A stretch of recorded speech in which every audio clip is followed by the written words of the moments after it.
Welcome into Duval Daily, presented by GenJag.com. I'm Jordan Lugo. Thanks so much for tuning in here on Monday, June 26th. Today we are talking about the AFC South.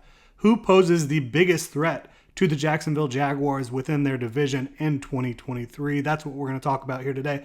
First, I'd like to remind you, please, if you enjoy the content here on this channel, like, subscribe, hit the notification bell. If you want to support the channel further, you can check out genjag.com/shop, pick up some new Duval gear. Really appreciate y'all tuning in. Really appreciate you supporting in whatever way you can. But let's go ahead and dive into it. The biggest threat facing the Jaguars within their own division, the AFC South. Look, the Jags, they finished 9-8 in 2022. They won their division. They won 6 out of 7 to end the regular season. They were on an incredible hot streak to punch their ticket into the playoffs to win the division. They won the division in Week 18 against the Tennessee Titans in Jacksonville in front of a raucous home crowd. That was like a hard-fought cage match type of game where they were able to beat the Titans. They made it all the way to the divisional round of the playoffs after a miraculous comeback against the Chargers, again in front of their hometown fans in Jacksonville. They fell just short in the divisional round to the eventual Super Bowl champion Kansas City Chiefs. Are the Titans, who took the Big Cats to the brink in Week 18, still the greatest threat to the Jaguars in 2023 in the AFC South? Look, throughout Jaguars history, more often than not, the Titans have been that team to rain on the Jaguars' parade. If the Jaguars are Batman, the Titans are certainly the Joker. So this is the type of franchise that has been an absolute thorn in the side of your Jacksonville Jaguars. The Texans, they've also largely dominated the Jaguars in recent memory. Of course, these two teams kind of headed in different directions the last couple seasons. And while the Colts, they just can't seem to beat the Jaguars in Jacksonville, have not beaten the Jags in Duval County since 2014. It's been almost a decade. A lot of intriguing storylines throughout the division. 2 new head coaches, right? Who is the biggest threat to these Jacksonville Jaguars in 2023? I decided to ask you as well on Twitter, and the results were not super surprising to me. The Tennessee Titans, they did come in first, Texans second, and Colts third, and I certainly tend to agree. Might be trendy right now to pick Anthony Richardson and the Colts with Shane Steichen dialing it up on offense, or the Texans led by D'Amico Ryans, kind of bringing over the San Francisco vibes to Houston. But for me, in 2023, it is still the Tennessee Titans. Why? For me, there's a number of reasons. But I think you can start with the fact that if you look at the Texans and Colts, you have 2 rookie head coaches, you have 2 rookie quarterbacks with rosters that quite frankly need more talent in a variety of spots and need more experience in a variety of spots. Generally, teams like that do not compete to make the playoffs. That's the bottom line. 14 rookie quarterbacks have started playoff games in the entire history of the NFL. And almost every single one of them had a veteran coach and a borderline elite roster around them. I just do not see that in Houston or Indianapolis. Quite frankly, I just don't. Now, I will take a deep dive into the Colts and Texans with y'all before the start of the regular season. We will talk about those teams. I have done a lot of work on this. I'm not just talking about the Titans because that's the team I've studied. I studied all 3 teams to get to this result. We will talk about the Colts and Texans more later on, but right now I'm going to explain to you why I think the Tennessee Titans are the biggest threat right now, beyond the issues that I have with picking young teams with young quarterbacks to compete for the playoffs, which certainly the Colts and Texans fit into that category. But for me, the Titans do have a playoff recipe. Mike Vrabel, their head coach, he is 48-34 as a head coach in the NFL for the Tennessee Titans. They've averaged 9.6 wins per season with him at the helm. He has gotten the results, right? Their defense is very good at all 3 levels. They blitz, they sim pressure. So even if they're not actually sending 5 or more rushers at you, they're able to simulate that and get quarterbacks heated up, thinking that they're going to have to get rid of the ball quickly. They have talent on the defensive side of the ball, and they have an attitude on both sides of the ball. They want to come out and kick you in the mouth, punch you in the mouth. They can play man or zone coverage on the back end. They've got the guys to do it. I think that this defense is going to be legit. They were really difficult to deal with down the stretch. And of course, the Jaguars, they were still able to drop 36 points on them in December of last year. But then you saw when the intensity ramped up at the end of the season, week 18, this defense can really bring it at a high level. It all starts up front with Jeffrey Simmons and Danico Autry, in my opinion. They lead the way. Jeffrey Simmons is one of the very best defensive tackles on the planet, top 5 bar none. Danico Autry, a really good defensive end who can do a lot of different things for them up front. You hate losing DeMarcus Walker if you're a Titans fan, but you added Arden Key, stole him away from our Jacksonville Jaguars here, and Arden Key is a guy that can get after the passer. He can create disruption in the backfield. So I think you really like a lot of the pieces you have up front if you're the Tennessee Titans. And again, Jeffrey Simmons can absolutely dominate and wreck games, both as a run defender and a pass rusher from the interior. Getting to the second level of that defense, I do think losing David Long at linebacker hurts. He went over to Miami. But Monty Rice, a young linebacker out of the University of Georgia, he is really, really good downhill against the run. They also brought in Azeez Al-Shaair from San Francisco, a really good weak side linebacker. I think the Titans, while they are going to miss David Long, his leadership and his ability on the field, I think they have the replacements to do just fine at linebacker without him. I really do. And then talk about Harold Landry coming back off the ACL. He should help with that pass rush as well. So you have 4 guys, maybe 5, 6 guys up front that you feel really good about if you're the Tennessee Titans. On the back end at safety, Kevin Byard has been one of the biggest thorns in the side of the Jacksonville Jaguars. He gets interceptions like crazy against the Jags. He has been a Jaguar killer throughout his career. They have Amani Hooker at safety as well, another very good player. I really like their cornerback room, even though it's young. Roger McCreary started all of last year for the most part for them out of Auburn, a really good player. Elijah Molden, a really good player, a tough physical player, maybe undersized a bit, but he gives it all he's got at the cornerback position in the slot out of Washington. They've got Christian Fulton as well, who has really become a quality corner in this league out of LSU. And if Caleb Farley can ever get healthy, they might have a really dominant cornerback group. Eventually, Caleb Farley's been dealing with injuries throughout the first 2 years of his career, but if he's able to get back and play, this is the type of guy that has the talent to be a real problem at the cornerback position. So I think when you look at Mike Vrabel coaching up the defense, how exotic they can be with their blitz and simulated blitz looks, how they can be versatile on the back end and man or zone coverage, the collection of talent they have on that side of the ball, I think they're going to have a really good defense in 2023. On offense, Tim Kelly is running the show.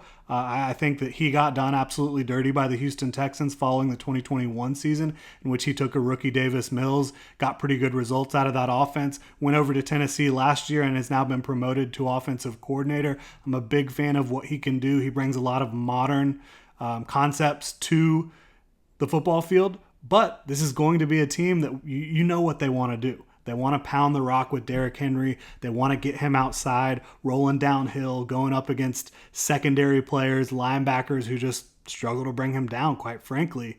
But yeah, I think Tim Kelly calling the plays is definitely going to aid the Titans offense in 2023.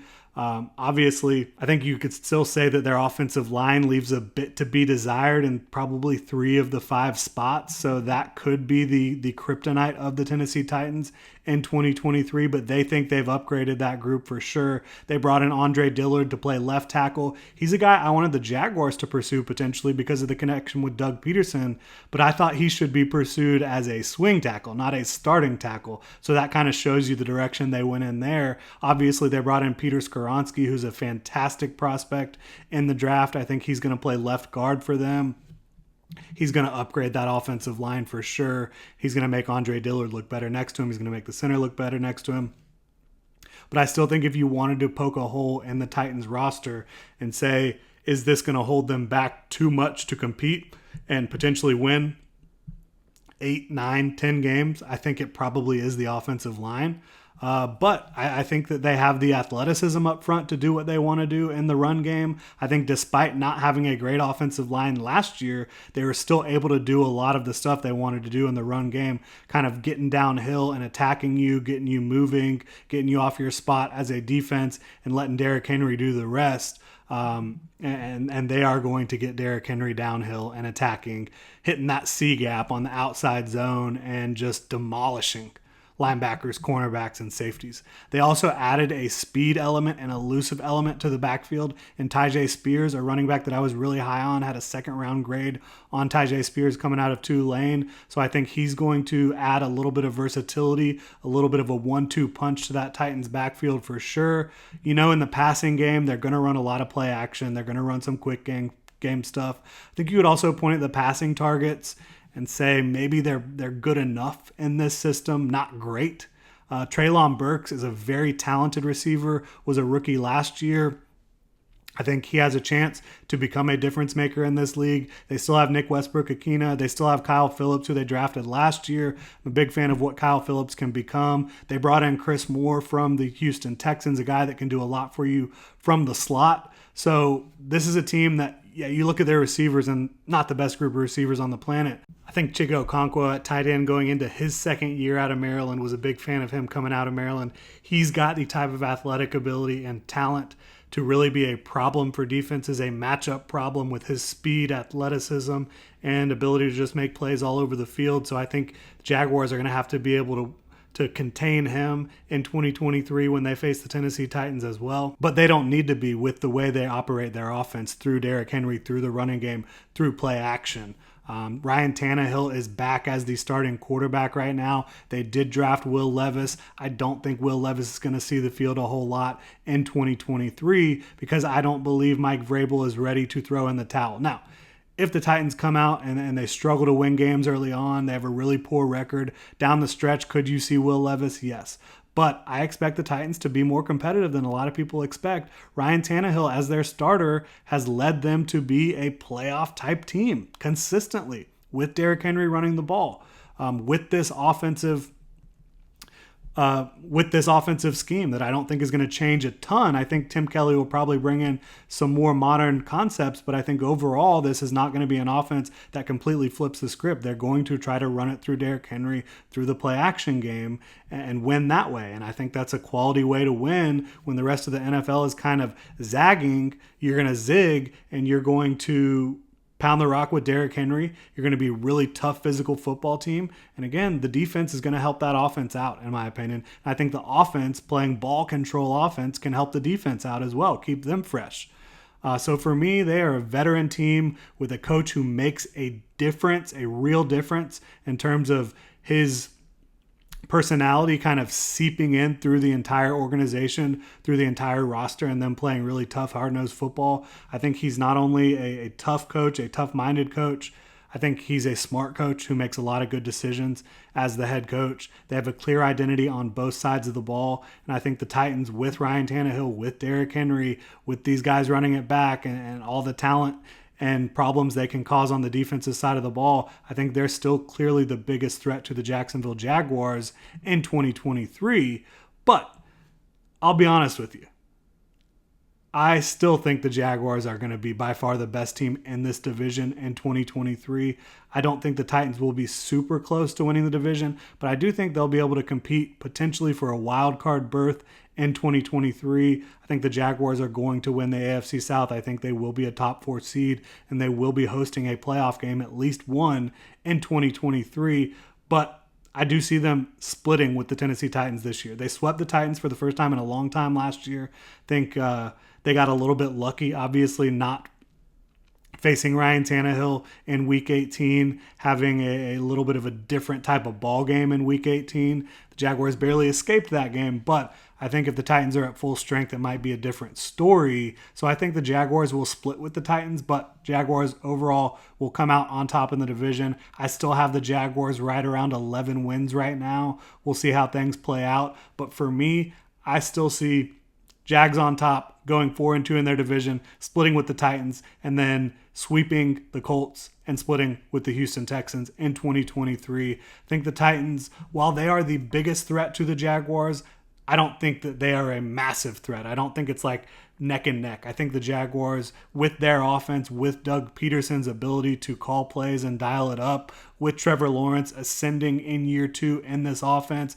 and all the talent he has around them, there's plenty of talent on the defensive side of the ball as well. Needs to come together a little bit more in 2023 than it did in 2022. But I think the Jaguars' collection of talent and coaching, and especially the quarterback play and the wide receiver play is just going to be too much for the rest of this division to keep up with. But that will do it. Thank you so much for tuning in. I'd love to know what you guys think about this. Obviously, I already did the poll on Twitter, but if you have further thoughts, concerns, comments about this AFC South in 2023, you can drop a comment in the comment section below. You can hit me up on Twitter at Jordan DeLugo. Again, if you want to support the channel further, like, subscribe.